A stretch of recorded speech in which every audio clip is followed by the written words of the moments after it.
പുതിയൊരു വീഡിയോയിലേക്ക് വീണ്ടും സ്വാഗതം.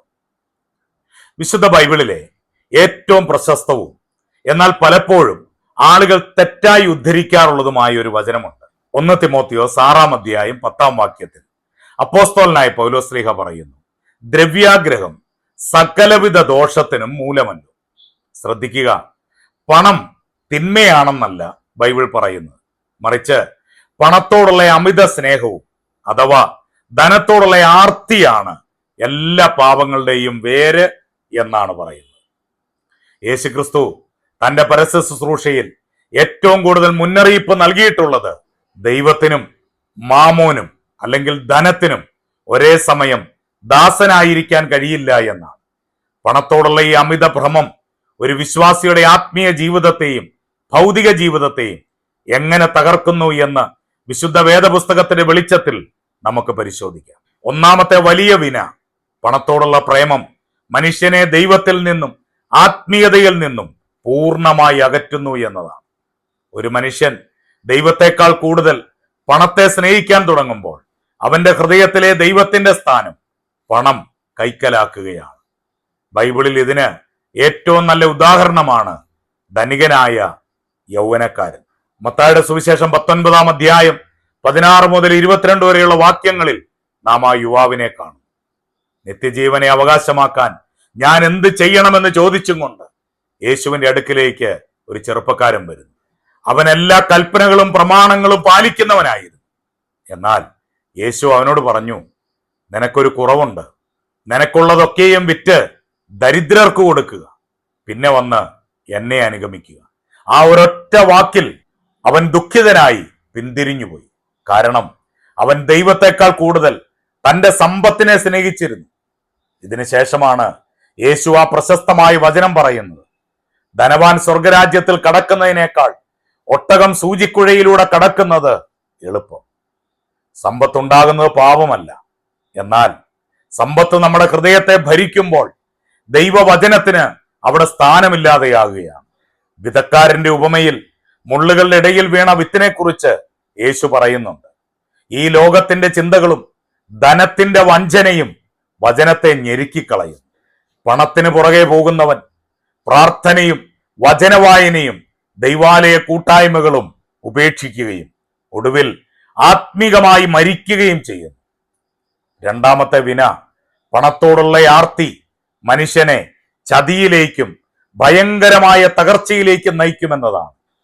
ബൈബിൾ ചരിത്രത്തിൽ പണക്കൊതി മൂലം നാമാവശേഷമായി പോയ നിരവധി കഥാപാത്രങ്ങളെ കുറിച്ച് നാം വായിക്കുന്നുണ്ട്. അതിലേറ്റവും വലിയ ഉദാഹരണമാണ് യേശുവിന്റെ 12 ശിഷ്യന്മാരിൽ ഒരാളായ യൂദ. യൂദ യേശുവിനോടൊപ്പം 3.5 വർഷം നടന്നിട്ടും അത്ഭുതങ്ങൾ കണ്ടിട്ടും അവന്റെ ഹൃദയത്തിലെ പണക്കൊതി മാറിയില്ല. വെറും 30 വെള്ളിക്കാശിന് വേണ്ടിയാണ് അവൻ തന്റെ ഗുരുവിനെ ശത്രുക്കൾ കൊറ്റിക്കൊടുത്തത്. ഒടുവിൽ ആ പണം അവന് സന്തോഷം നൽകിയോ? ഒരിക്കലുമില്ല. മനസാക്ഷിയുടെ കുറ്റബോധം താങ്ങാനാവാതെ അവൻ ആ പണം എറിഞ്ഞുകളഞ്ഞ് കെട്ടിത്തൂങ്ങി ചത്തുകളഞ്ഞു. പണത്തോടുള്ള പ്രേമത്തിന്റെ അന്തിമ ഫലം മരണമാണ്. 2 രാജാക്കന്മാർ 5 അധ്യായത്തിൽ പ്രവാചകനായ എലീശയുടെ ദാസനായിരുന്ന ഗേഹസിയെ നമ്മൾ കാണുന്നുണ്ട്. നയമാൻ എന്ന സേനാധിപതിക്ക് സൗഖ്യം ലഭിച്ചപ്പോൾ എലീശ സമ്മാനങ്ങൾ നിരസിച്ചു. എന്നാൽ ഗേഹസിക്ക് പണക്കൊതി മൂത്തു. അവൻ നയമാന്റെ പുറകെ ഓടിച്ചെന്ന് കള്ളം പറഞ്ഞ് വെള്ളിയും വസ്ത്രങ്ങളും വാങ്ങി ഒളിപ്പിച്ചു വെച്ചു. ഫലമെന്തായിരുന്നു? നയമാന്റെ കുഷ്ഠരോഗം ഗേഹസിയുടെയും അവന്റെ തലമുറകളുടെയും മേൽ പറ്റിപ്പിടിച്ചു. പുതിയ നിയമത്തിൽ സഭയെ പറ്റിച്ച് പണം ഒളിപ്പിച്ചു വെച്ച അനന്യാസും സഫീറയും തൽക്ഷണം ദൈവകോപത്താൽ മരിച്ചു വീഴുന്നത് നമ്മൾ അപ്പോസ്തല പ്രവൃത്തികൾ വായിക്കുന്നുണ്ട്. സദൃശവാക്യങ്ങൾ 28 അധ്യായം 20 വാക്യം ഇങ്ങനെ പറയുന്നു, ധനവാനാകേണ്ടതിന് ബന്ധപ്പെടുന്നവനോ ശിക്ഷ വരാതിരിക്കുകയില്ല. ദൈവമില്ലാത്ത സമ്പാദ്യം ശാപമായി മാറുമെന്നതിന് ഇതിലും വലിയ തെളിവുകൾ വേറെ വേണോ? മൂന്നാമത്തെ വിന, സമ്പത്ത് വർദ്ധിക്കുമ്പോൾ മനുഷ്യന്റെ സമാധാനവും സന്തോഷവും നഷ്ടപ്പെടുന്നു എന്നതാണ്. പലരും വിചാരിക്കുന്നത് പണമുണ്ടായാൽ എല്ലാ ആകുലതകളും മാറുമെന്നാണ്. എന്നാൽ ബൈബിൾ നേരെ തിരിച്ചാണ് പറയുന്നത്. സഭാപ്രസംഗങ്ങളുടെ പുസ്തകം 5 അധ്യായം 12 വാക്യത്തിൽ ശലോമോൻ രാജാവ് പറയുന്നു, വേല ചെയ്യുന്ന മനുഷ്യൻ അല്പമോ അധികമോ ഭക്ഷിച്ചാലും അവന്റെ ഉറക്കം സുഖകരമാകുന്നു. ധനവാന്റെ സമൃദ്ധിയോ അവനെ ഉറങ്ങാൻ സമ്മതിക്കുന്നില്ല.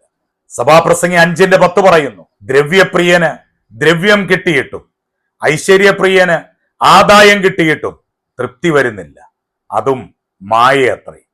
ഇത് ഒരു വലിയ കെണിയാണ്. എത്ര കിട്ടിയാലും മനുഷ്യൻ തൃപ്തനാകില്ല.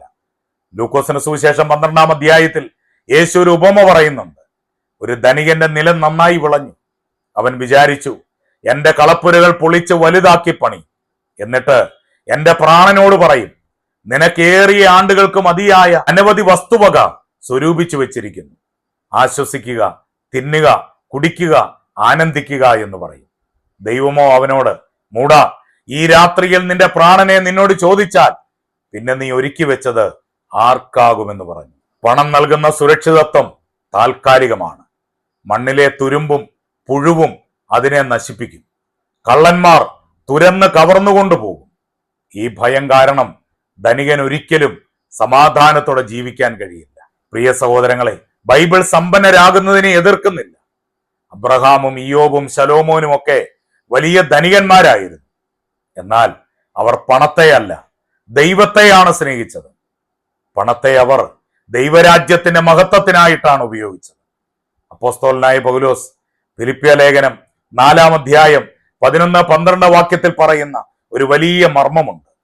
ഉള്ള അവസ്ഥയിൽ അലംഭാവത്തോടെ ഇരിപ്പാൻ ഞാൻ പഠിച്ചിട്ടുണ്ട്. താഴ്ചയിൽ ഇരിപ്പാനും സമൃദ്ധിയിൽ ഇരിപ്പാനും എനിക്കറിയാം. തൃപ്തനായിരിക്കാനും വിശന്നിരിപ്പാനും സമൃദ്ധിയിലിരിപ്പാനും ബുദ്ധിമുട്ട് അനുഭവിപ്പാനും എല്ലാം ഞാൻ ശീലിച്ചിരിക്കുന്നു. ഇതാണ് ഒരു ക്രിസ്തീയ ജീവിതത്തിന്റെ വിജയം, ദൈവത്തിലുള്ള സംതൃപ്തി. യേശുക്രിസ്തു തന്റെ ഗിരിപ്രഭാഷണത്തിൽ നമ്മോട് ആവശ്യപ്പെടുന്ന ഇതാണ്: നിങ്ങൾ ഒന്നാമത് ദൈവത്തിന്റെ രാജ്യവും നീതിയും അന്വേഷിപ്പിൻ, അതോടുകൂടി നിങ്ങൾക്ക് ആവശ്യമായതൊക്കെയും നിങ്ങൾക്ക് ലഭിക്കും. മത്തായിയുടെ സുവിശേഷം 6-ാം അധ്യായം 33-ാം വാക്യത്തിൽ നാം അത് വായിക്കുന്നു. നമ്മുടെ ഹൃദയം പണത്തിന്റെ പുറകെ പോകാതിരിക്കട്ടെ. മണ്ണിലെ സമ്പത്തിനേക്കാൾ സ്വർഗത്തിലെ സമ്പത്ത് ശേഖരിക്കാൻ നമുക്ക് ശ്രമിക്കാം. ദൈവം നമ്മെ ഏവരെയും സമൃദ്ധമായി അനുഗ്രഹിക്കട്ടെ. നിങ്ങൾ ഇതുവരെയും ഈ ചാനൽ സബ്സ്ക്രൈബ് ചെയ്തിട്ടില്ലെങ്കിൽ ഇപ്പോൾ തന്നെ സബ്സ്ക്രൈബ് ചെയ്യുക. എല്ലാ ദിവസവും അനുഗ്രഹീതമായ ദൈവവചന സന്ദേശങ്ങൾ ഈ ചാനലിൽ അപ്ലോഡ് ചെയ്യുന്നു. വീഡിയോ ലൈക്ക് ചെയ്യുക. നിങ്ങളുടെ സ്നേഹിതരിലേക്കും കുടുംബാംഗങ്ങളിലേക്കും ഈ വീഡിയോ നിങ്ങൾ ഷെയർ ചെയ്തെത്തിക്കുക. വീണ്ടും മറ്റൊരു വീഡിയോയുമായി നമുക്ക് വീണ്ടും കാണാം. അതുവരെ കർത്താവിന്റെ കൃപയിൽ ദൈവം നിങ്ങളെ സൂക്ഷിക്കട്ടെ.